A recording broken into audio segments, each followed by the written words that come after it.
Yo, what's going on, everybody? Welcome into another episode of Till Mets Do Us Part, live on Twitter, live on YouTube, just like we are each and every single week at 4 p.m. Eastern on Wednesdays. Couple minutes late this week. We had a few last-minute things you guys may or may not be aware of that kind of popped up. Wanted to make sure we had all of our full graphic support here, ready to rock for everybody who is joining us live. John Sapanaro out in Los Angeles, California. My co-host, Matt Ibby Ibanez, back in New Jersey. Ibby, you were asleep last night when all the things happened.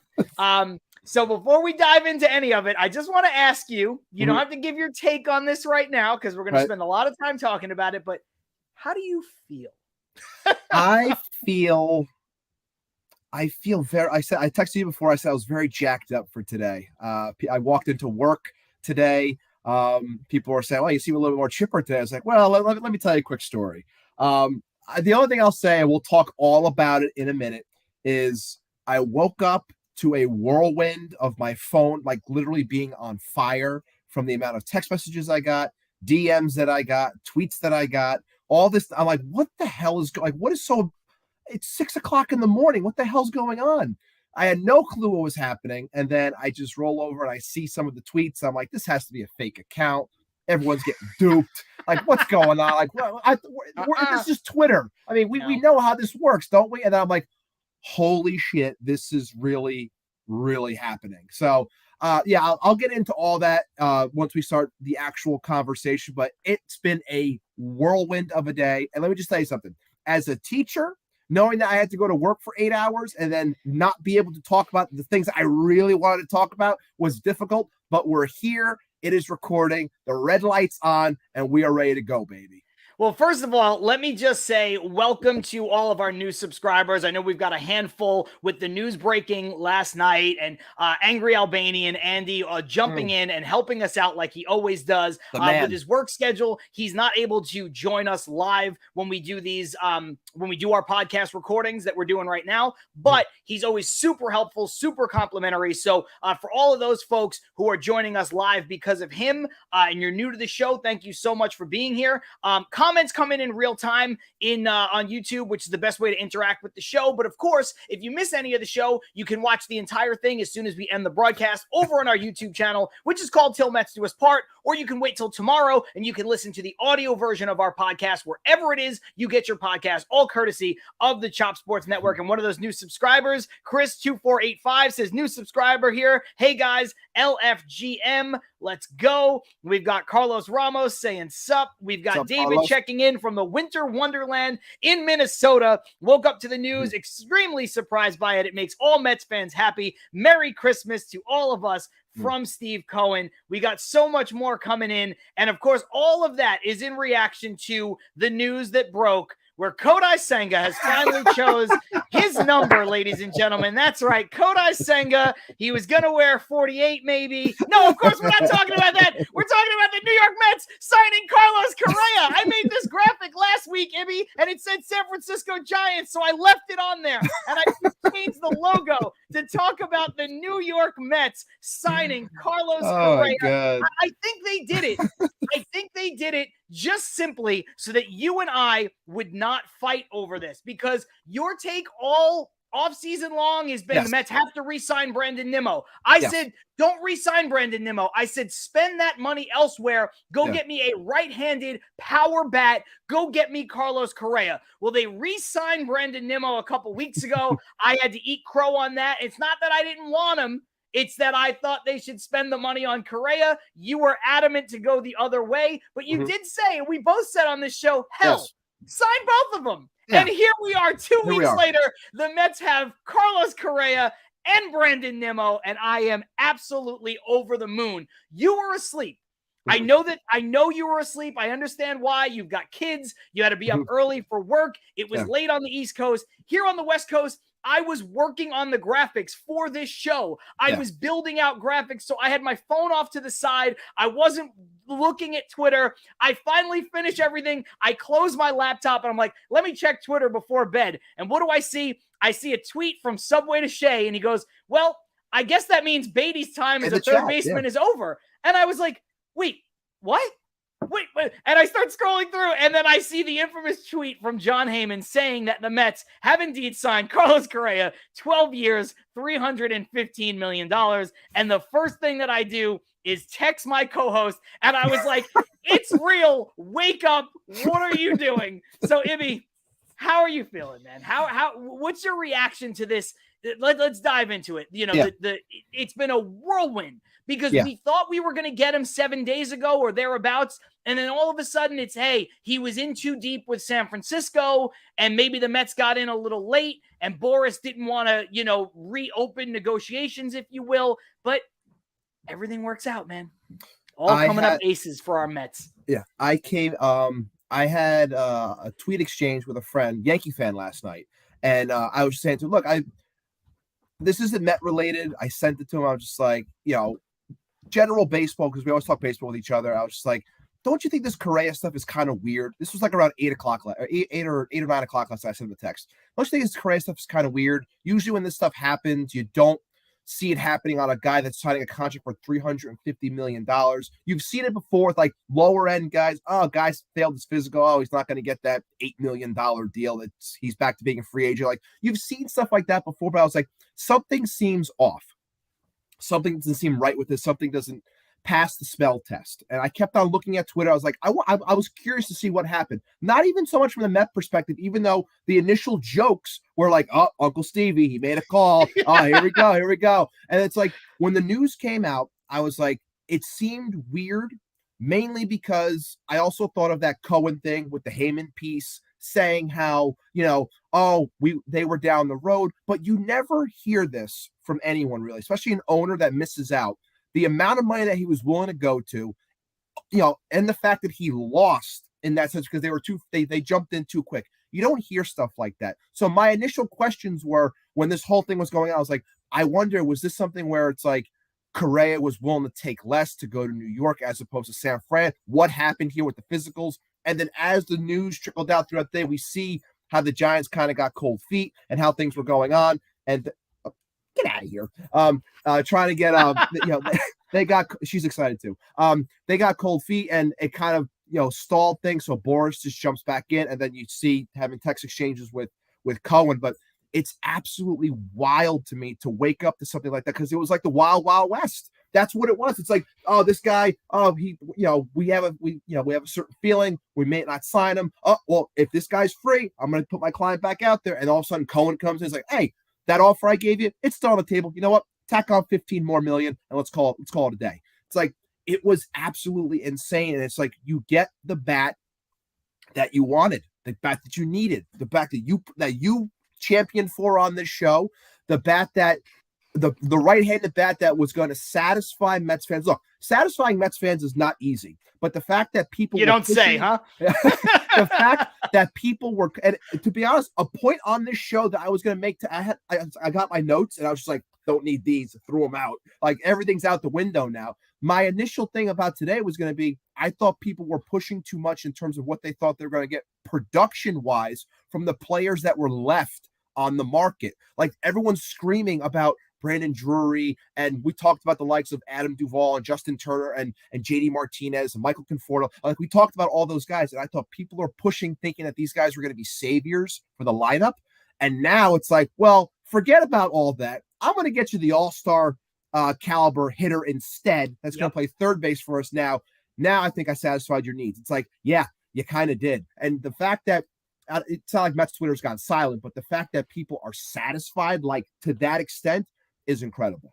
It is. And let's jump into the comments. We've kind of been ignoring them because this is our first chance to really react to this. Ibby and I did not get a chance to talk about this at all because, jokes aside, he was asleep. I was 3 hours earlier than I was asleep. And, you know, we texted a little bit this morning when I finally woke back up, but we didn't get a chance to react to this to each other. So let's get some of the reactions from folks in the comments. We got baseball and BBQ, and I feel like this is going to be a theme. I woke up early to, well, you know, looked at my phone and then could not go back to sleep.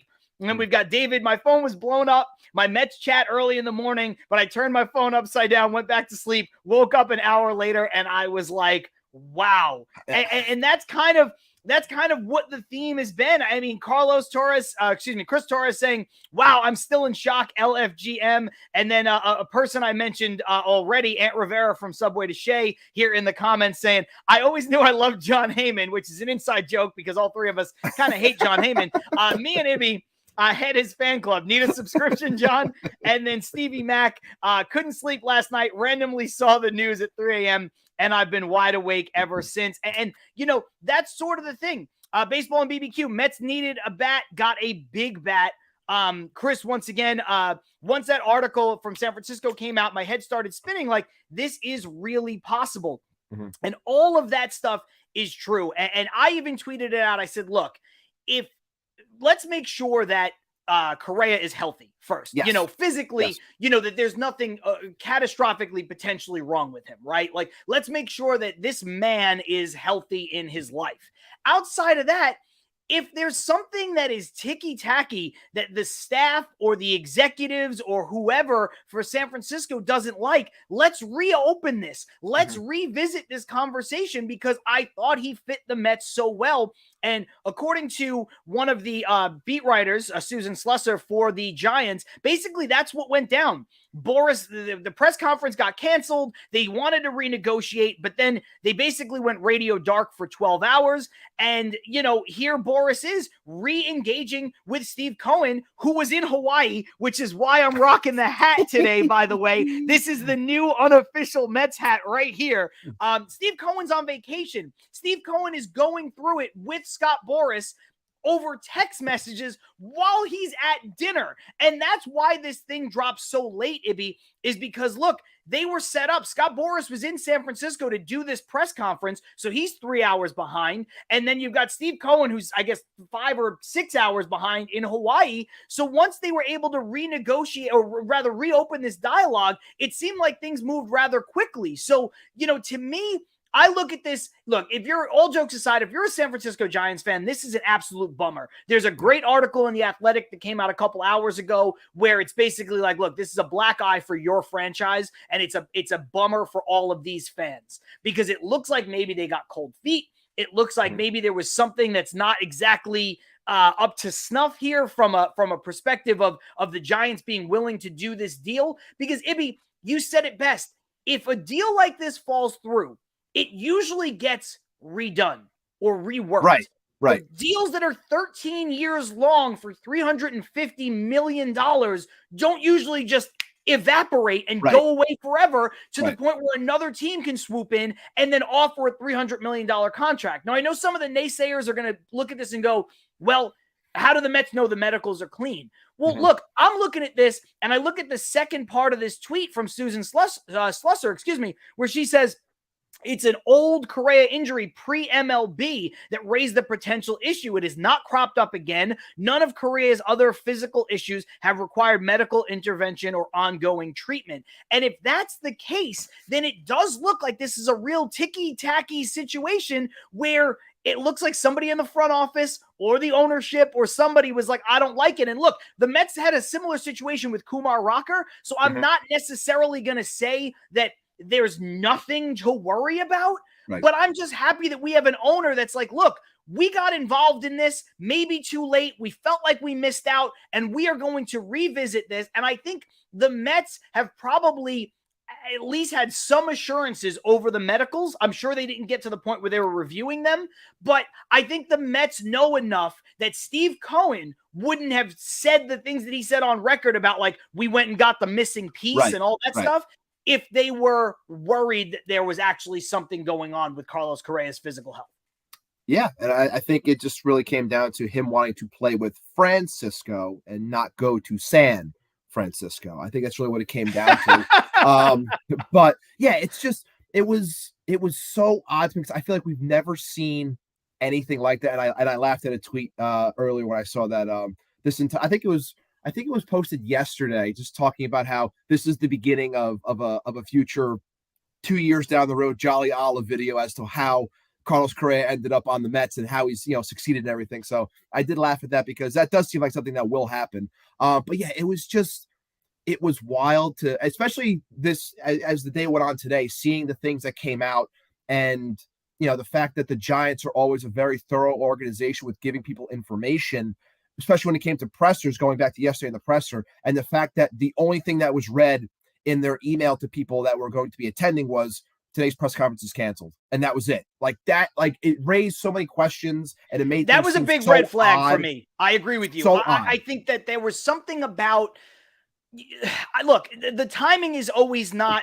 exact, right? We're not there. We're not the doctors. We're not the front office staff. But Ibby, to me, when you have a press conference scheduled, that means you've already reviewed the medicals. Yes. That means you signed the contract. You're not going to have like the medicals go up to 20 minutes before you're supposed to have a press conference. We saw it with Justin Verlander. Everybody's like, oh, when is this thing going to get announced? It's like, dude, he's in St. Bart's or wherever the hell he was on vacation. Right. That's why he can't sign the deal and he's not here for a presser. Just chill for a minute. So, it's all of the timing seemed very curious. So to me, I'm with you. I don't think this happened like quick. I think it happened quickly enough that Boras and Correa were already in San Francisco. But I do believe this kind of 12-hour window of radio dark. I think Boras, and I don't like Boras. I think he's a weird prick, to be honest with you. But I think that he did the right thing by his client, sitting there going like, okay, if you guys want to talk about this, you could do your due diligence. We'll work through it. But when you've got a great white shark in the ocean that's waiting to feed like Steve Cohen is, you're crazy if you're Scott Boras if you don't, after not hearing back from the Giants for 12 hours, reopening discussions with a guy like Cohen. That meant the Mets' interest was always real. Always. Yeah, and it really comes down to, and good on Boris's part, because he's like, look, my client was on the verge of signing a deal for $350 million. I have to re-engage with somebody else that was up in that echelon of contract. I can't let that get by, because the more time that you burn, the more leverage that you lose. It's more so like my client's available because of this short window that these people are, the Giants are choosing not to operate and communicate properly. So I have to try my best to get the most money. And that's what he did. And that's why the Mets, people want to say swoop in, but from the looks of it, it seems like the Giants really distanced themselves and tried to really just get away from it because they didn't trust the physicals. They didn't trust the health in that sense, or they felt like they needed more time. It's like, look, we agreed to this. It's been a week. If you're not going to do this, I have to continue on and go beyond, because there's no agreement here. Like if there's no agreement, if there's nothing written, then there's nothing. Then my client is good to go do what he wants. So it's like, okay, I'm going to go do this and adios. And that's what happened. A guy came in, swooped in, gave him the contract, and now he's a New York Met.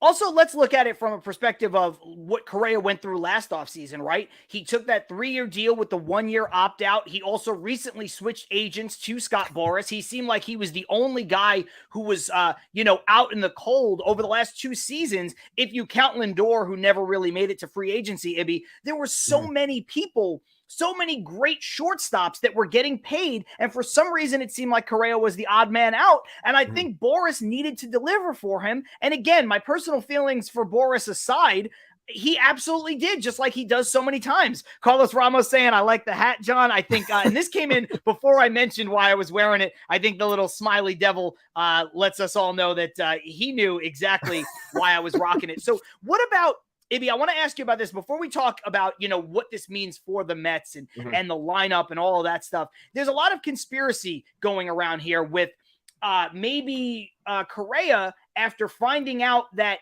the Mets had real interest, and maybe after talking to Lindor, he was trying to find a way out of this because they are buddies. He said he would move off shortstop like he did in the World Baseball Classic to play alongside Lindor. And you see a lot of comments, Chris Torres saying, he wanted Queens, baby. And then, Rael saying Correa found out through Cohen interview that Boras used him as a pawn for his agenda and got Borasitis. Just like when an actor finds out they were packaged for a movie, he should fire Boras, which I don't know about that. But, because I think Boras got him everything he possibly wanted. But, follows it up by saying, I stand by, Correa told Boras to get him out of there. Chris saying Correa definitely had cold feet. There's another comment in here that I just kind of lost sight of a moment ago, saying basically that San Francisco maybe backed out because they look at this and go, wow, we're further away from winning than we thought we were. And so they're finding a way out. So all of those comments being taken into account, Ibby, where do you think there was anything nefarious because we're probably not going to know either We'll from never know. Correa's camp or from the Giants camp. Like, do you think there's anybody in the Giants camp today going, whew, I didn't want to sign that deal? Like, do you know what I mean? Like, I didn't want, not because of anything medical, but like, I didn't want to be on the hook for 13 years for Carlos Correa. I bring it back to, again, I've mentioned this account on here before, the account Hot Stove Intel that claims to be somebody within a baseball organization, and it acts as his burner account, so he's allowed to post out his actual feelings on all things that happen in baseball. He always provides like agent talk. He always talks about Boras and stuff. And I'll give him credit. He said when the Giants signed Carlos Correa, he thought it was a mistake on the Giants end. He thought that it was something that was done out of character in terms of what that front office has been building. So he thought it could potentially be something that was done by ownership. And, he brought up again today and basically saying how, this could be something as simple as like what you just said. They don't feel, based on how the offseason went, that this is the piece that's going to help them. Another thing that he brought up was also the park fit wasn't for him as a solo act. We like Mitch Haniger, but look, that's not the rest of like this Mets lineup. Like, it's not the same thing, right? Even when they had the potential thing with Aaron Judge, they're like, look at this lineup. I'm like, dude, Aaron Judge is getting protected by JD Davis and Wilmer Flores, and you actually have the balls to tweet that thing out. I love Wilmer Flores, and everybody who watches this show knows I don't really like JD Davis, but like, come on, you know what I mean? Then we're talking about Aaron Judge. I love Correa, but Aaron Judge is in a whole nother class, and they're like, look at this lineup with Aaron Judge. I'm like, it looks terrible except for Aaron Judge. What are we looking at? Right. He clearly dwarfed everybody. So yeah, it was interesting in that aspect, the things that he was bringing up. But do I think anything? I look at it as based off of the information that came out later with what Boras said, the comments that the Giants put out, and we're not going to, like you said, we're not going to know anything. We didn't learn anything about the Kumar Rocker situation like a year later. And even then, it was very limited in terms of the information that we got. We're not going to get much in terms of information out of this. We're not. Even the Conforto situation. And what's the common thread? Scott Boras. Right. So we're not gonna find anything out in that sense. So I looked at it and I said, I felt that the Giants saw something and they said, you know what? Maybe if we drag a little, we can get ourselves out of this. Now, if maybe I'm completely off base, but the way it came across to me is I thought the Giants were trying to find a way out of it because they didn't like the price point that it ended up going to based off of the medicals that they saw. So they said, ooh, maybe if we renegotiate, we can maybe get this down a little bit because we could say, hey, we thought, this cropped up, instead of 350, let's modify it. Let's bring it down a little bit. And then Boras is like, no, this is the deal that we made. Otherwise, my client's going back on the market. And then like, ooh, well, we got to think about it. And then hours go by and he's like, well, if that's the case, then my guy's back out there and I'm negotiating with teams because you're choosing not to, speak and communicate with me. I have to do right by my client. And he did that. He got back out there, got back on the horse and got him a huge deal. So I look at it and I say, I think the Giants got cold feet. I don't think this was Correa saying to him, hey, get me out of here. Hey, I want to go to New York. I think it was more so, I think the Giants were balking at their initial process of how they went about things and they're trying to get out of it. That's the way it came across to me. That's fair. I'm going to jump back into the comments. We got so many coming in. We're going to try to get into, as many of them as we possibly can. We appreciate everybody who's watching live. We got great viewership going on right now. And so please keep those comments coming in. Like I said, we may not get to everything because we have stuff we want to cover too, but we'll get to as many as possible. And Rael says, Heyman does get props for dropping that interview or the Mets PR department for setting it up so smooth. I think in either case, Ibby, and again, neither one of us have any love for Jon Heyman in particular, but thanks. He did get this right. He did nail this. He was on top of it. He did get good intel directly from Steve Cohen, it seems. So I do want to give credit where credit is due. Look, he wrote a really shitty article about Jacob deGrom 24 hours ago that is so unnecessary and so ridiculous. But he did what he did. And you could take him to task for that and give him shit for it, but you could also turn around and give him his flowers for this. Yeah. And I don't know. I honestly, Rael, I think it's probably a little bit of both. I think it's the Mets PR team, and I think it's Jon Heyman, and maybe it's, hey, look, Steve Cohen's going to give you some quotes, but if Steve Cohen gives you these quotes, he wants you to put it out there. He wants you to let it be known. So, that wouldn't be the first time we've got some quid pro quo going on when it comes to, media leaks from, high top shelf organizations. And I don't just mean in baseball. And obviously that is a game that Steve Cohen is known for playing. You don't become a hedge fund billionaire not knowing your way around money and media and ways to get information out there. Like, it's all part and parcel of it. So, Ibby, that said, I agree with you completely.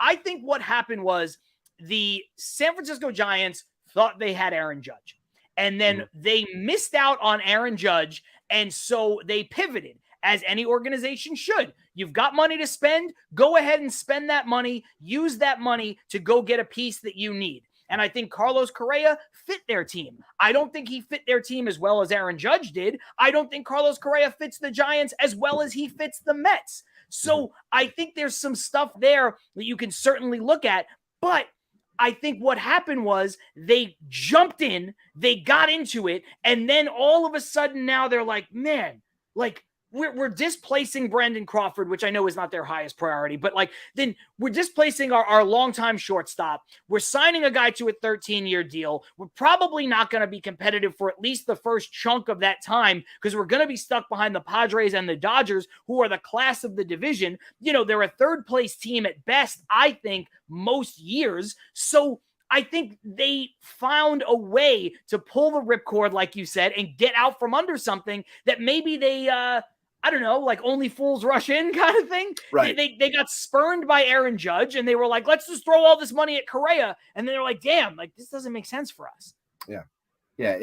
I think you're on point there. I think that they thought that there was no right way to go about it when you miss an Aaron Judge. Like I said to you on the show multiple times, that if the Mets, and look, the Mets and Steve Cohen proved me wrong when I said they can't buy everyone. Meanwhile, he's buying everybody. But the point was, if you're not going to attack that power, because let's be real, the legit power, 40 home run power, was only in one guy. And if you weren't going to get that guy, you have to go and build a different way. So when you miss out on that guy, because we just broke down that lineup that they were going to be running out there, when you plug in an Aaron Judge in there, it kind of puts a couple of Band-Aids on the overall lineup, but it's got Aaron Judge in it. Like, oh my God, this is a building block piece that we can build over for a handful of years. You put Correa in that spot on that contract. I can also say that maybe they thought, there's a lot for this guy to live up to. And if he comes out here and he continues to do what he does at that price point, it's not going to be what the fans expect. The fact that, look, $315 million is a lot of money. Carlos Correa is a guy that's going to come here, play Gold Glove defense, hit 25 to 30 home runs, and drive in, say, 90 to 100, depending on where he is in the lineup, right? Score a good amount of runs as well. So, but look at the situation that he's going to be in. It's going to be a lot simpler. Think about the teams he was on in Houston. He was in a much loaded lineup where he was able to produce the numbers that he's put out to this point. You put him as the solo act in San Francisco. I wonder if they started thinking, you know what, maybe he's not the right guy for this situation, because the immense pressure is going to come on. Even though, look, I don't know what you would know more than me. What is the media coverage like out there for San Francisco? Is it as scrutinous as anywhere else? Or no, I mean, look, even here in LA, look, San Francisco is a major media market, right? So it's not like being in Minnesota where he just was, right? But you just don't get the same level of scrutiny that you get in a place like New York, Boston, Philly, even Chicago. These, I'll say East Coast cities, even though Chicago's not an East Coast city. They have more of an East Coast sensibility, though, yes, in terms of their sports teams. So, you don't get the same level of scrutiny, but I think when you're a $300 million player, you get scrutiny, right? Yes. We had to deal with it here with Lindor. Right. You and I have always supported Lindor from the moment he walked in. Meanwhile, people were saying like, oh, he's not worth the money. He's not as good as Seager. He's not as good as blank shortstop or this shortstop or that shortstop. When realistically, you know how bad you have to be for a contract to not be worth it? You know what I'm saying? Like, you have to pay guys according to what their market value dictates they can get. And so Lindor deserves every penny he got. And then you look at year 2, and based on the metrics, he's actually underpaid. He was like a $45 million valued player instead of the 34 point whatever that he's actually getting. So I think there's always going to be scrutiny attached to a 10+ year contract, $300 million plus contract. But I don't think it would have been to the same level as it would be in other places. But to your point, it'd be like here in New York. But here in New York, he's just one of those guys. He's going to hit second or third or fifth. I don't know. We could talk about that later at another episode. You know, there's a lot of things the Mets can do with their lineup, and we'll talk about some of that in the second half. But he's not the guy. He's not the only guy. He's a really good offensive player that gets to slot in and just be Carlos Correa, not the savior of the New York Mets. And I mentioned to you when I had a guy in our Facebook group talk about how, Brandon Nimmo wasn't worth the money. And I said, look, you have to learn how to adapt to this new lifestyle as a Mets fan. And that is, money isn't an issue. The price point isn't an issue. Getting a player to come here at a certain dollar amount, it should not affect you as a fan or what you think of them because they're getting paid a certain amount of money. Who cares? It doesn't matter. It's not affecting the team anymore. And it's clear as day that it's not affecting this team because he just went out and gave another guy a $300+ million contract. Stop thinking that the money needs to be the end all be all in terms of how you think that this person should be performing. Like you said, I think it's a lot of money. Sure, absolutely. Does he slot in nicely for this team? 1,000%. I think he can slot in and just be Carlos Correa. He does not have to be the savior like he would have to be in San Francisco. He's just going to be another guy here. Now, granted, this is New York. It is a large contract. The second he goes 3 for 45 and he has a slump, he's going to get ripped apart. We know that. That's the other thing we have to bring up. This fans in general have to understand this. The media, the scrutiny, the pressure, all things that great teams get. You have all of that now. You have become the villain. It's the truth. And we're going to talk about that, I'm sure. Well, we wait for the second half or whatever, but you are going to become this traveling circus, if you will, of mercenaries. I've said that word before. That's what you're going to be. People are going to want you to lose. They're going to root for you to fail. That's what it is. That is our new reality. It is what it is, but that's what's going to come for these players. But us, Mets fans in general, stop thinking that the price point is, the end all be all and ripping a player or not. You want this team to win. There's pressure on this team to win. Root for that success. Simple as that. Great point from you, and Baseball on BBQ agrees. Great point, Ibby. Money isn't an issue. Carlos Ramos saying, martinis tonight? Probably. At least whatever your drink of choice is, if you drink and drink responsibly, you should probably go for it tonight. Tonight's a good a day as any to celebrate for sure. And then we've got Rael saying 100% Steve Cohen is intentional, going back to my point from earlier where, look, everything he does, he moves with intent and he moves with directive. I love the fact that, Sherman came out before and he was like, hey, I spoke with someone who's worked with Steve Cohen before, and the fact that Jake said what he said, he who not should be named. It's fine. You can say it doesn't even matter. It doesn't even matter anymore. Right. Jacob deGrom, you want to go play in Texas? Okay, that's fine. Look at this team, bro. Go ahead. So the fact that, yes, I took it personally, one of those. Yeah. The fact that, look, you say something like that to a guy who's clearly trying to build something and you go elsewhere because you got a little bit more money, which good for you. We applaud you for getting that cash. And you're going to say that they're building a championship over here.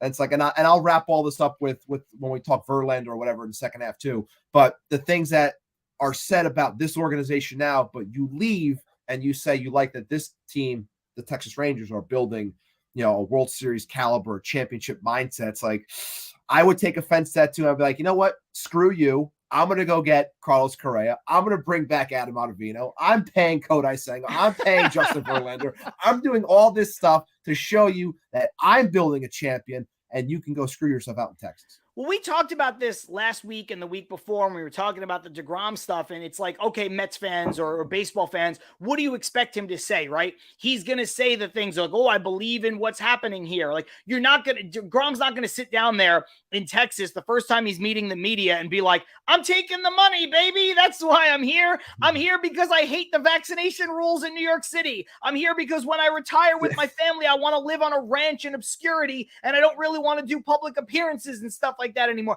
He's not going to say that. Of course, he's going to say he believes in the vision, but you do have to be careful when you're dealing with the likes of Steve Cohen. Mm-hmm. When you look at his character in Billions, you know, like the character that's based off of him, Bobby. What's the point of having fuck you money if you never say fuck you? Yes. That's what he did. That's what it is. It's like, okay, you believe in their vision? Okay, well, I'm 10 to 20 times richer than every owner in baseball. You want to talk about vision? Let's look at vision. Like, that's the kind of thing that Steve Cohen brings to the table. And He said it in the interview with Heyman. He's like, look, I deal with high dollar value transactions every day. You think I'm scared of $300 million? Now, that's absurd for two people who are talking on a podcast from their own homes to be like, oh, this is great. And all people are listening, like, none of us are ever going to see $300 million more than likely in our lives. But as baseball fans, that's the attitude that you want your owner to have. And I've got it here. He said, look, I made a commitment to the fans. If it means I have to spend money to fulfill it, so be it.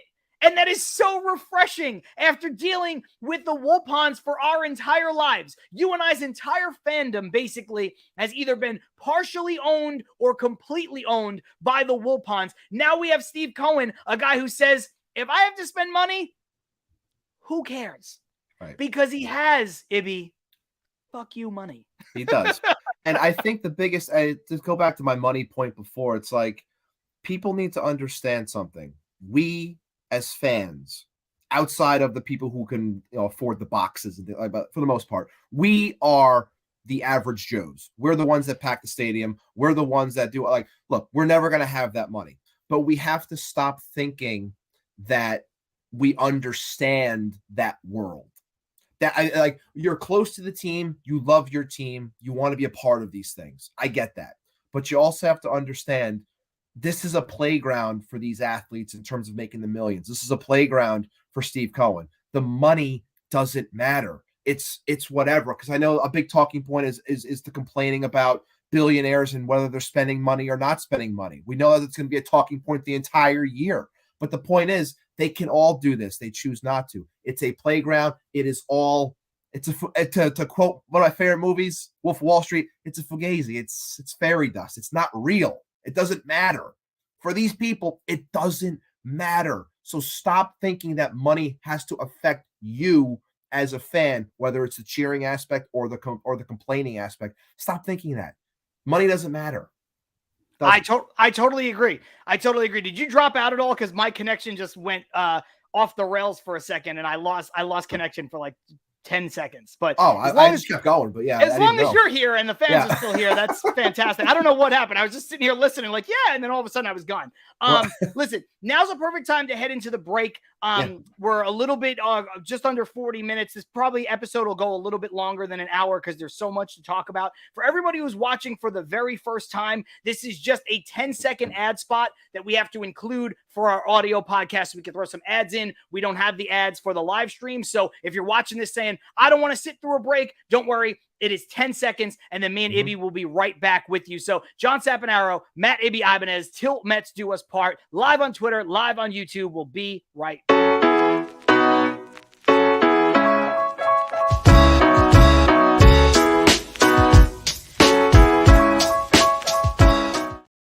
Yo, just like that, we are back with Till Mets Do Us Part here on YouTube and on Twitter, recording live as we do each and every single week. And YouTube is really the best way to interact with the show because you can get your comments in real time. We get the opportunity to see them, your questions, all of that stuff. We can interact with them And it's really, it's the best way for you to be a part of the show. But if you don't have the opportunity to do that, you can always watch it after the fact over on our YouTube channel, which is called Till Mets Do Us Part, or you can wait till tomorrow and get the audio version of this show wherever it is you get your podcasts. You can listen on your way to school or work or while you're working out, any of that stuff. It's available on all podcast platforms, all courtesy of the Chop Sports Network. Ibby, look, we're talking a lot about Steve Cohen and Carlos Correa. There's other stuff the Mets did. I hope to get to all of that stuff. But one thing I really wanted to emphasize here with the Mets and the spending money and the sustainability, part of it is what you've already touched on.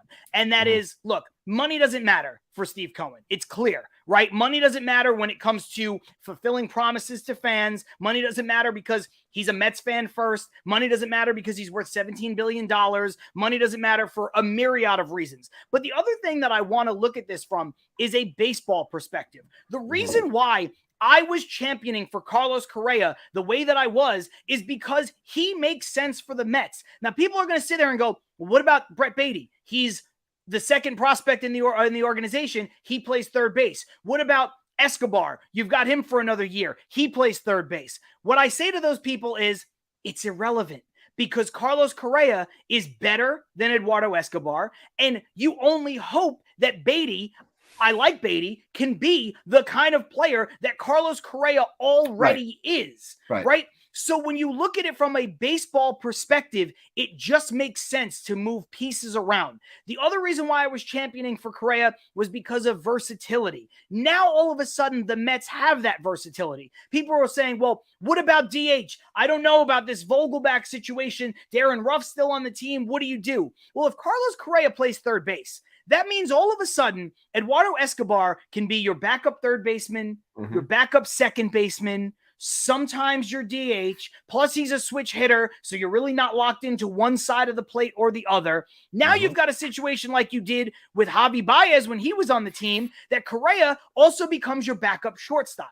That means that Lindor doesn't have to play 159 games or whatever he did at shortstop this past year, which means he probably won't be burnt out when we get to August and late September and the playoffs, right? It allows you to keep guys fresh. Now, all of a sudden, McNeil can not only play second base, but he can go and he can spell guys in the corner outfield spots. So that need for a true fourth outfielder doesn't matter as much, although I still think they're going to get somebody to a lesser degree, right? But it just opens up so much more flexibility with the lineup, so much more versatility from a player's perspective. I said on this show a couple weeks ago, the Mets could not carry a 26-man roster that had Daniel Vogelback and J.D. Martinez, two guys who can't play the field. That locks them in to having to DH, and that's it. With the addition of Carlos Correa, all of that goes away. Also, if you talk about sustainability, well, next year, Cano's money comes off the books. Next year, Canna's money's off. Escobar's money is off the books. They're probably going to trade James McCann. In 2 or 3 years from now, you're looking at a situation where Katana's money comes off the books. You're looking at a situation where Verlander and Scherzer are short-term deals. There is a road to sustainability while getting back underneath that threshold for the Cohen tax, if you will, right? Yes. There's a road to all of that. Then you look at the outfield depth that is so thin beyond their starting guys at the major league roster. Outside of Alex Ramirez, who's one of the best prospects in the organization, everybody else seems to be an infield prospect or a pitcher. Well, guess what, Ibby? Now you've got Brett Baty, who spent a little bit of time, about 23 games in the minors in left field. You think he's going to see a little bit more time in left field? I think what so. about your Dominican Winter League MVP, Ronnie Mauricio? You think he's going to spend a little bit more time learning a corner outfield spot? Now, all of a sudden, your prospect depth goes up because these guys are going to have to learn to play some other positions. So what they were able to do was rebuild their team and become better than a team that won 101 games last year while not trading any prospects and not signing any players that were attached to qualifying offers. Right. The Mets did all of that while getting Justin Verlander, Kodai Senga, Carlos Correa, bringing back Brandon Nimmo, bringing back Edwin Diaz, rounding out the rotation with Jose Quintana, bringing back Adam Ottavino. They did all of that, Ibby, without giving up anything but money. Yes. Sustainability. It's hard for me to follow that because that was sorry. I know that was a rant. I know. but you're spot on. Like it all came down to money. And the one thing that I don't like, and I am not saying this moron's name on this show, I will give initials. You'll know who it is, and if anyone else in the comments they want to, I will just give the initials. Bum, and we'll just say M.E.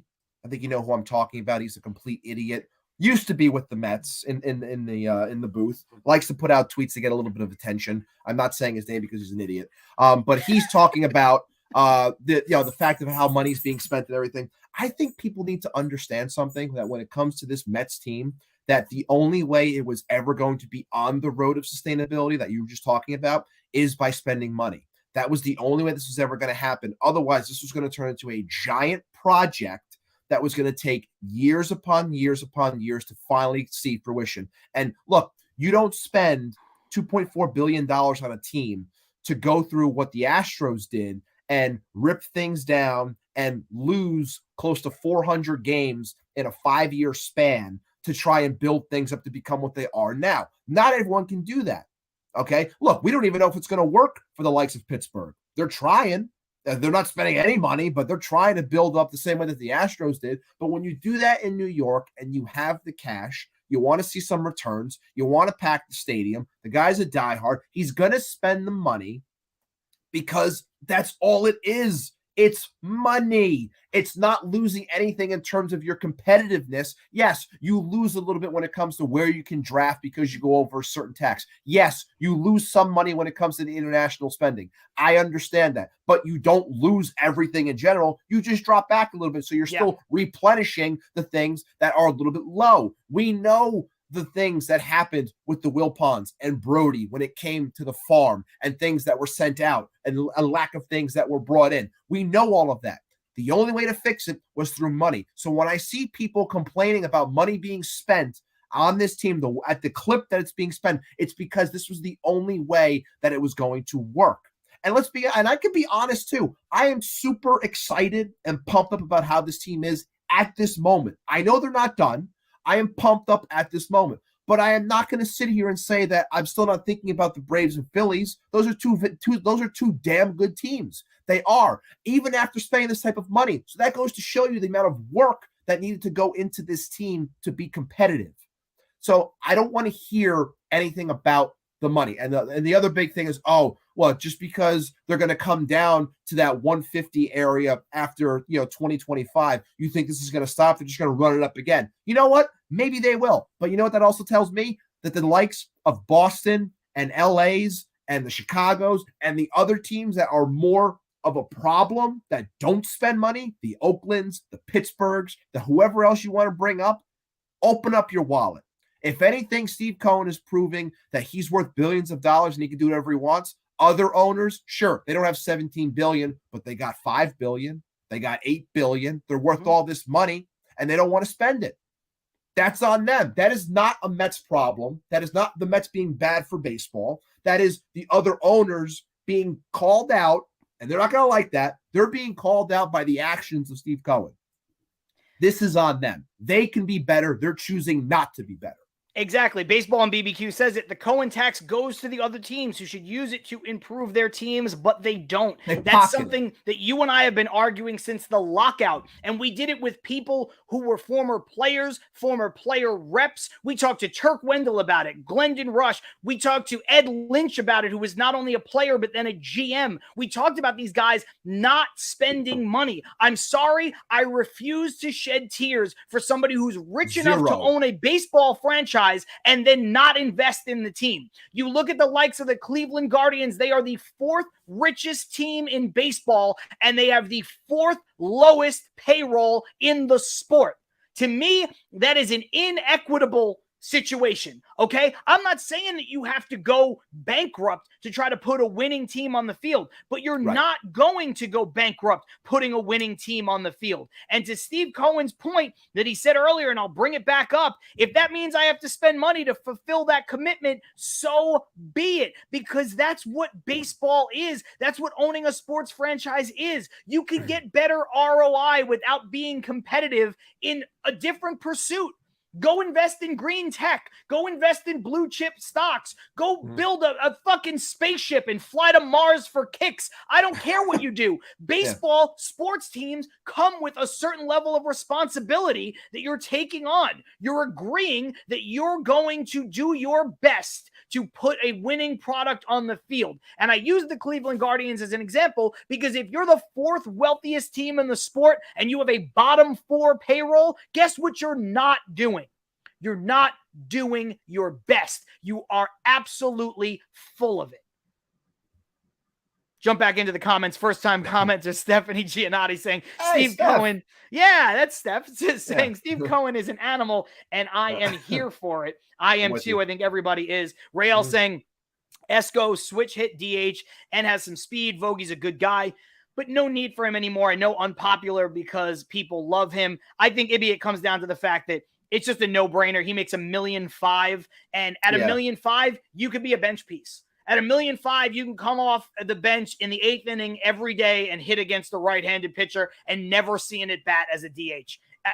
It's just the way it is. It's not a lot of money, and it's 1 year. So I don't think Vogelbach. Look, if somebody wants Vogelbach, he's an easy trade pick. Yeah, he's an easy trade piece. I don't think you need to get out from under him like he's something that's clogging up all of the pipe work that leads to the versatility in this lineup, because there's going to be enough that you can move stuff around.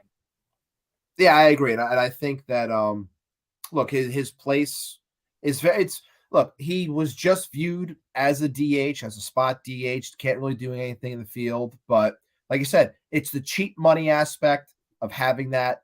You can never have enough talent, and he's still a talent. But look, would it shock me if he was part of the deal too? No, because I think a team that is looking to cost cut while trying to get some sort of production would take that on, because he's only getting $1.6 million a year. So, and it's only for 1 year. So either way, whether he's here or he's part of a deal, it makes sense because of the money aspect that's attached to him makes him a valuable piece either way. Yeah, Rael saying striking out with you guys today. No, you're not. Nonsense, Rael. No, stop it. You're doing great. We appreciate the comments coming in. We're just giving counterpoints to it. Look, that's it. If he's the guy that's got to go, I'm all for it. He'll be the first one out. Yeah. Look, he does lock up a little bit of what you can do from a flexibility of a lineup creation daily, but I just think at the money that he's owed, he does do one thing really well, which is hit right-handed pitching with authority. So I think at $1.5 million, you can certainly make the case to keep him on the roster that way. We've got Stevie Mack saying salary floor cap at $150 million. Make these mofos spend more money. You know I am for it. You know Ibby is for that. The other thing, and I forgot who tweeted this out. It was right before we went live, and I kind of missed it, so I apologize for not giving credit. But somebody said, look, if you don't want to make owners spend X amount of their own personal money by saying there's a salary floor, they should have to spend 100% of the money that they earn through the luxury tax on their team. I'll take that too. I'll take that. And look, it's going to be a share, right? It's not a ton. Like, they're not going to be able to have a full payroll. Sure, the Mets luxury tax bill is a full payroll. It's $100 million, but it's going to be dispersed among other people. So when you factor in, I think maybe there's only 2 or 3 teams that are over the tax. So, it's going to be 10 million or whatever the math is going to these poorer teams. So sign one player. Go sign one player. You're the Miami Marlins and you flirted with Justin Turner. Well, then give him an extra $2 million and go get Justin Turner. Try to be competitive. I understand that Justin Turner is not winning the Miami Marlins a World Series, but for the love of God, spend some money. Be reasonable here. Steve Cohen and the Dodgers and the Yankees, and there was a great comment here about the Yankees and the Steinbrenners, which is so disingenuous. I'll get back to that in a second. But, these teams that spend money, they are not the problem. It is the teams that don't spend money that are the problem. And the fact that baseball just jumps in bed with them of like, I don't understand. This is, this is just how you could just build it a different way. It's like, no, stop championing for the Tampa Bay Rays of the world. Champion for the teams that actually try. The fact that people are using the same tweet over and over saying how it's the growing list of teams that, the tax for this season that Steve Cohen's paying is higher than 11 teams now. It's like, you're complaining about the wrong part of this. You're complaining should not be about Steve Cohen spending more than 11 teams. Your complaining should be that he actually went over 11 teams. What are those other 11 teams doing? I don't know. Where your complaining should be going. But people are using it as a point. Oh my God, he's over 11 teams now. It's like, well, what are they doing? Why are they not spending money? Oh, they can't afford it. Yes, they can. I'm not saying every single owner is like Steve Cohen. I am not saying that. But what I am saying none of them are. no, I'm not saying that. So I understand that what he's doing this offseason is not the same thing that, say, a Tampa could do or a Pittsburgh could even do. I'm not saying that. But what I am saying is when Pittsburgh has to pay O'Neal Cruz $250 million to stay, they can do it. But they're not going to. They won't do it because they'll get the best years out of him, what they think are the best years. And then when it's time for him to go, they'll trade him for prospects that are cheap. And then they'll do the whole dance all over again while pocketing all that money. That's what they do. That's what pisses me off as a fan because you're not trying.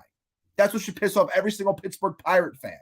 Baseball and BBQ, all teams can afford all players. Couldn't have said it better myself. UK Mets joining us for the first time ever saying, but of course we know Darren, 100% on the money with a big check mark. But then this is the comment. This is the comment of the day. Absolute scenes, lads. Yes, it is. Love the passion. Love the reaction video. Thank you, Darren. The Correa stuff that he did earlier. And Aram, who's been throwing out a lot of stuff, and I just haven't been able to get to it because there's been so many flooding in. Makes a great point. These owners, first, they aren't fans of their team. Cohen is, period. A rich fan bought his team and is making his dream and mine come true. Go, Steve. Totally agree with that. Ibby, look, we've got, I don't know, maybe 15 minutes to play with. We're going to go over the hour mark, but we have to get into some of these other moves that the Mets made to shore up this team. And that is, first, we'll start with the re-signing of Adam Ottavino, 2 years, $14.5 million. He has an opt-out after the 1 year, which I think is good for him and good for us. I think it works both ways in that case. You look at the career best ERA that he gave the Mets in 2022 and that 2.3 WAR, second to only his 2018 season where he was a 2.4 WAR player. Look, Ottavino was great. He's 37 years old. Relief pitchers are fickle, but in Jeremy Hefner, I trust. They also seem to just be getting guys that throw wipeout sliders, and it's something that Hefner is able to teach to even coach up higher. So I love the Ottavino re-sign, especially when you pair him with the return of Edwin Diaz, Brooks Raley, and David Robinson. All the moves they've made in the pen so far have been aces as far as I'm concerned. I'd like to see them get one more guy, and we can talk about who that might be in a second, but I mean, their bullpen is already better than it was last year, 100%. Absolutely, 100%. I'm pumped up that Otto came back. I thought he was going to get away from us because I thought Robertson was the one that was replacing him. So the fact that we get to have both of them now is fantastic. I think you said, I think it's a good price point. And it seems like, the Mets in general are attacking the slider market because I believe in terms of the numbers, in terms of percentiles, where it's Otto, where it's Diaz, where it's even the smaller guys like the Jimmy Yacobonis of the world, like they're taking these guys that are in the 98th, 99th percentile when it comes to sliders. So clearly it's something that the Mets are trying to attack and build within their pen. So I like it. I'm glad he's coming back. We've talked about relievers at length. We talked about it when we were talking about Aaron Loup last year. The idea of someone repeating is always difficult, especially in the pen. His career best ERA might be a little bit different this year. Either way, I'm happy that he is back because he's a strong piece for this pen overall. And if you keep building it the way they are, and we think they might get one more guy, who that one guy is, we'll see, but they might get one more piece. It's less pressure, so hopefully it's not as much on him as it was this year. Yeah, I think we've seen that before with the Mets. You know, they've always had, you know, one good reliever that they trusted. You see them running out Seth Lugo or, you know, managers in the past running out guys like Pedro Feliciano, may he rest in peace, until his arm fell off. You know, the Yankees did get a little bit of damaged goods when they invested in him because perpetual Pedro could only be that way for so long. You know, Right. I think in a way, we pushed Aaron Heilman way more than we ever should have leaned on Aaron Heilman. Because again, when you look at what the Wilpons did, before Madoff, the Wilpons spent money. They just didn't spend enough money. They didn't spend get you over the top money. Also, going back to the Correa point, I didn't make this earlier, but, you know, I don't have a lot of sympathy for the Giants organization, while I do have sympathy for the Giants fans, because we lived through it. Remember Vladimir Guerrero and his phantom back injury, and then he became an MVP the following season for the Los Angeles Angels? So much pain I on do. that one. So I don't have sympathy for the organization. I do have sympathy for the fans, but I don't have sympathy for the organization. We lived through all of this, and you can see the mistakes being corrected in real time. Look, Andrew Chafin's still out there. I'd like another lefty in the pen, also a guy who's not tied to a qualifying offer. But I think, Ibby, before we can talk about him, talk about the other signing the Mets made, which is Omar Narvaez, 1 year, $8 million, got a player option for a second year. He didn't have a good year in 2022, but, you know, he was hurt, only played in 84 games. You look at his career slash line of 258, 343, 386 with a 728 OPS, and the fact that he was an all-star in 2021, he's a good bat. He's not a great bat. No one's going to confuse Omar Narvaez for prime Pudge Rodriguez or Mike Piazza, but I think that is better than James McCann. He will be cheaper than James McCann. He's a better platoon partner to pair with Tomas Nido because he's left-handed. And I think it gives you some insurance where you don't have to have Francisco Alvarez on the major league roster to start the season if he doesn't force your hand. I think he might force their hand because I think they're dealing with a similar situation that they did with Pete Alonso, where they were like, oh, maybe we'll bring him up. And then it's like, wow, this guy has a hell of a spring. He's got nothing left to prove in AAA. He's got to be on the roster. That might happen with Francisco Alvarez, but if it doesn't, now they're covered. And the way this connects to the relief pitcher market is there's a lot of smoke to the Mets and the White Sox. McCann, Liam Hendricks, obviously a prospect would have to go back in that deal. But Ibby, that's something that I'm really happy with. So what do you think about Omar Narvaez? And what do you think about that potential trade scenario between Chicago and New York? I can't wait to put James McCann on a rocket out of here. So that's always a good thing. But in terms of Narvaez, like I think I was with a lot of people when I first saw it. Granted, I didn't freak out like a majority of people did. Like, oh my God, why are they paying this guy all this money? It's like, to bring it back to my money point, look at the Mets catchers right now. John, who are the three catchers for the Mets right now? We've got Tomas Nido, James McCann, and Omar Narvaez. Do you know how much money is being spent between those three right now? If I per year on a per year basis? Yes. I would say it's probably right around $20 million or less. It's $21 million between the three of them. So that is $21 million in three. Let's be honest. We love Tomas. We do. But three, offensively talking, not very good catchers. No. $21 million, not very good catchers. Okay. So the idea of bringing in a framer like Narvaez, getting McCann out of here because it's just time. It's just not working. It makes sense that way because I don't think they want Francisco Alvarez to be a DH.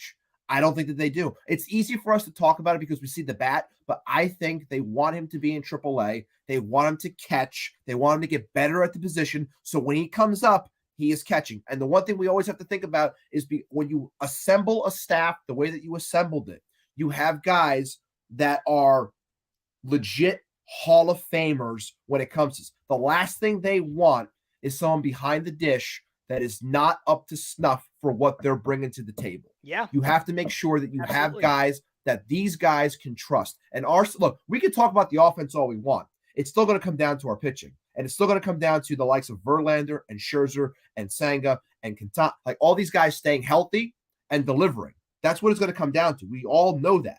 So when you have types like that, you have to make sure that they're happy with their battery mate. I think you need to give Alvarez some time to get better. So when he comes up, he is your everyday behind the plate catcher. Yes, you could have spells where he DHs. That's a different story. The last thing you want to do is have the guy be up here, be nothing but a DH and never get that work in, and he's never going to evolve into anything other than that DH. You want him to be a catcher because that is a bigger plus for your lineup. If that production is coming from behind the plate, then you can play around with your DH. Yeah, and after Aram saying Narvaez is a solid player, follows it up by saying it's a smart, safe move, really, talking about the Narvaez signing and everything that you're saying. And Ibby, what you said right there at the end was the point that I was going to make, where Francisco Alvarez gives you more value as a catcher than he does anywhere else. I know he makes loud contact. I know he hits the ball hard. I know he's got, let's say, 30 home run potential, or let's be a little bit more conservative just because he's a young player. Let's say 25 home run potential, right? Mm-hmm. Just to be fair and not put too much pressure on the kid. Right. You know what, though? To be a DH and a full-time DH, you got to be Yordan Alvarez. You got to hit 45 home runs. Now, can Francisco Alvarez hit 45 home runs? I don't know. Maybe in 5 years. I have no idea. Yeah. But he doesn't project to be that kind of player necessarily. He projects to be a great offensive player at catcher. Right. There's a difference between that and what Pete Alonso gives you, than what Aaron Judge gives you, than what Yordan Alvarez gives you. Those guys are going to hit you 35, 40, 50. In the case of Judge last year, 60 plus home runs. I don't know if Francisco Alvarez is going to do that, and you certainly don't want to count on him for that. Now, a couple weeks ago, we talked about on the show, the catching situation is so bad, has been so bad for the Mets, that if Alvarez hits 215 and hits 22 home runs, that's like a 200% improvement over what we got. So in that sense, it's fair. But I don't want him to hit 215. I want him to go to his full potential. And the other thing that people were arguing with me about when it came to the prospects, with Beatty specifically, when I was championing for Correa, everybody's like, Beatty's got to be on this team. Beatty had the highest exit velocity when he came up. Yeah, I like Beatty. I'm fine with that. Ibby, what I'm not fine with, and clearly the Mets were not fine with it either, is giving starting roles to not one, but two players who have a combined 50 major league at bats. Beatty has 38. Right. Yeah. And Alvarez has 12 on a win now team trying to win a World Series for a brand new billionaire owner with $86.5 million invested into two 40-year-old pitchers. You're telling me that you would rather start Beatty at third base than Carlos Correa in that situation? You're telling me you would rather have Francisco Alvarez catching those two guys than Omar Narvaez? I don't. Not in April. Right. I think there's a chance. Now, look, Carlos Correa is your guy. Right, Beatty's going to have to figure it out. I think there's a chance by May, by June, second half of the year, that Francisco Alvarez could be up here catching, being your everyday catcher. Because Narvaez is not Correa, and Nito is not Correa, and James McCann won't be on the team. So I think there's an easier path for Alvarez, sure. But Ibby, I don't want to start there, not if I don't have to. Right. If you don't have to, you don't do it. It's as simple as that. Everything you're saying is on point. I'm with you. I do think people are arguing with you, Jared. Carlos Ramos, people are arguing with you, John? Really? I can't believe it. Sometimes I'm a prick. I had to jump in. John was fighting some guy the other day with the Braves. I jumped in like an idiot, and I'm just like, I'm sending him texts on the side like, dude, you got to relax. Like, what are we doing here? You're fighting with some bozo who the hell cares who that guy was? You're fighting with him over the Braves. Screw them.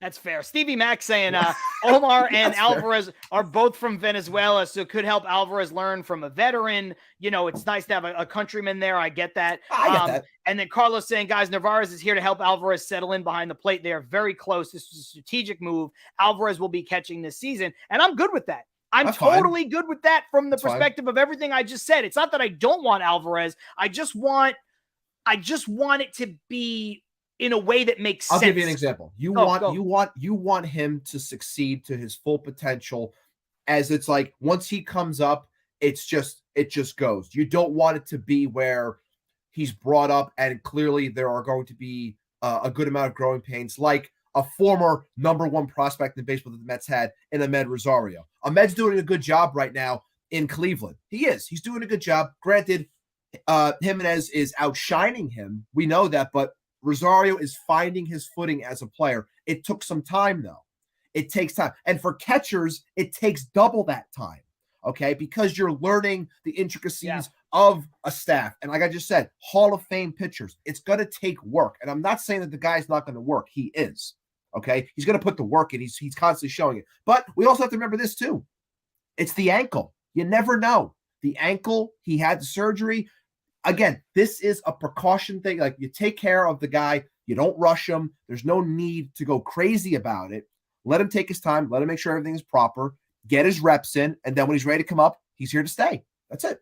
I agree. And catcher is more like quarterback than any other position in baseball. Like, if you wanted to try to make a comp, right? If you want a guy to stick at catcher, you need them to have reps. You need them to have certain attributes already. So when I'm a big proponent, I'm a Jets fan. I get upset. I get angry. But, when you sit here and you want to have a guy like Zach Wilson start off the rip, I think that poses a problem. I like quarterbacks to sit and learn. I think they become better quarterbacks, and I feel the same way about catchers. Ant Rivera making a great point, as usual, saying, look, outside of Narvaez's stats in 2022, where I mentioned he was injured, and the shortened season in 2020, he didn't hit below 270-ish. I would have taken 220 from McCann. I totally agree with that. And look, if you pull up his numbers again, you look at that career slash line, 258, 343, 386, 728 OPS, 7 WAR, 51 home runs,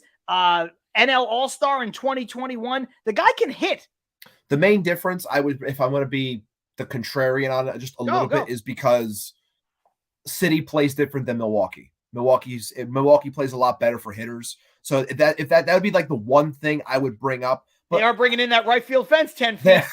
They are, for the little speakeasy they got going out there. But if there's I don't need, we talked about this prior to the Correa and all this stuff. Like, if you're going to have certain players at certain positions, you have to make sure you're getting the offense elsewhere. If you want to have a defensive type of player at a position, that's fine, but you have to make sure that if it's at one spot, 1 through 8 then are going to provide you with offense. You cannot have multiple holes within your offense. I don't need this guy to be a 300 hitter who gets me 30 home runs. Do I want that from Alvarez? Of course, because I'm greedy and I want all the offense in the world. But in this situation, to start, if I have the lineup that I'm running out there and then you tell me, oh, by the way, Omar Narvaez is your catcher today, it's like, okay. Like, I'm not going to lose sleep over that. It's not going to piss me off. Like, if I have, that's what, to bring it back to your point before, when you have a Carlos Correa in your lineup now, it changes the dynamic of how the rest of the lineup looks. So I don't need Narvaez to be a superstar. Work the staff, make things work in that sense, and I'm fine. Bring along my catcher of the future who can hit 30 bombs potentially, and then we're good to go. And then I get everything that I want in the end. So it's great. Let's end on this, because I think this is a good point from Rails. Let's get some JV, obviously, Justin Verlander, and his appreciation for Steve Cohen's vision. Yes. I think Verlander handled his press conference, which I thought was going to be the main topic of this show this week, like an absolute pro, like you would have expected. Love the comments about JK. I wanted him to sort that stuff out first. He's a legend here. Owed it to him. We all felt that way, but I want to win. I'm going to be a leader. I want to be back with Max. Different guys at different times. Now, what were your thoughts on Verlander? The first thing I thought of was our interview that we did with Jay Horowitz. The first thing, because that was around the same time we talked about Max coming in and the things that he said. And I spoke on championship pedigree, and I spoke on the type of how that changes a locker room and how those things were going to translate for Max. And they did. And you saw this team win 101 games with Max being at the front of being out there. Yeah, he had his injuries, but he was there and he helped change this culture in short term. So when I love the fact that you bring in someone like Justin Verlander, who is so accomplished and is a first ballot Hall of Famer, and he says the things that he says, which again, I'm not trying to compare it to the whole thing that Jake was saying about championship visions and stuff, but the fact that I hear Justin Verlander coming to the New York Mets. All right, let me say that again. Justin Verlander coming to the New York Mets. I don't even care if he's 40. I don't care if he's fucking 50. I don't care. It's this. It's the fact that he comes here and he says those things. It goes to show you that a guy like that can go anywhere. Granted, yes, money is always the thing. We know that. Money is the deciding factor. I'm not an idiot. I'm not naive. But he could have stayed in Houston. He could have went to the Dodgers. He could have went to these places that are a lot more accomplished, if you will, in terms of what they've done recently in comparison to the Mets. He said it best. I took a leap of faith coming here. Yes, the money was the deciding factor. We know that. But still, coming here speaks volumes. It's the New York Mets, and it shows you that things are changing for the better.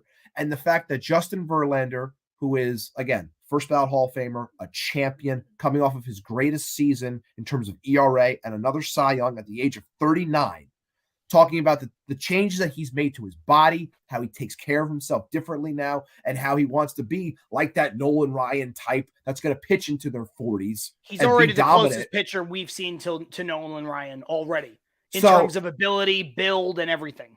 So all those things considered, the fact that he comes in here and says the things that he says eloquently and like a true professional, says all the things that I need to hear.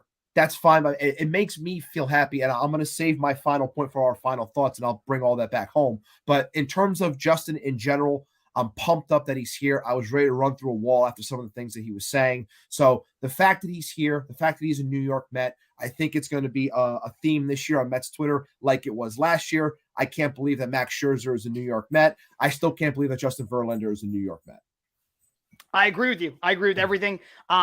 He was spot on. He was exactly what he needed to be. Baseball and BBQ agreeing. JV said all the right things. Looking forward to Max and JV pushing each other. Aunt Rivera with another great comment. When we say McCann is our catcher, we all lose sleep. That's fair.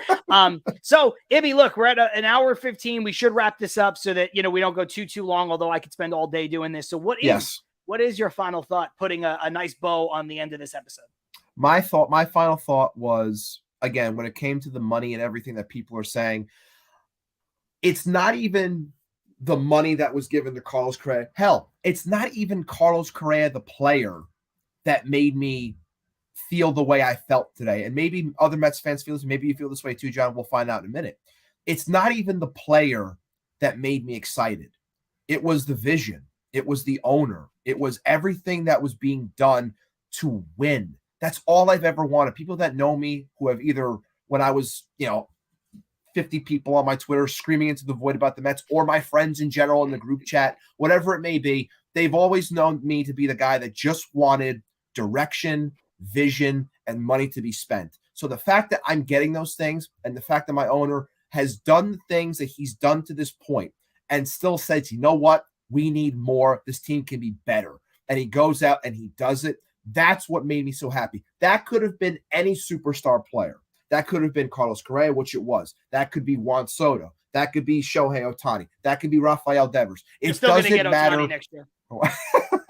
It doesn't matter.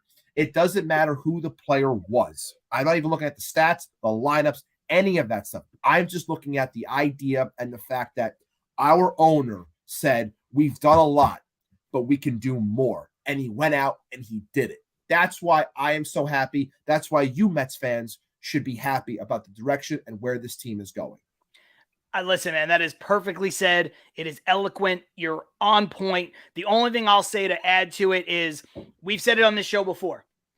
I said it when they traded for Lindor, when they extended Lindor. I said it when they signed Max Scherzer. I said it when they signed Justin Verlander and re-signed Nimmo and signed Edwin Diaz before free agency even started, basically.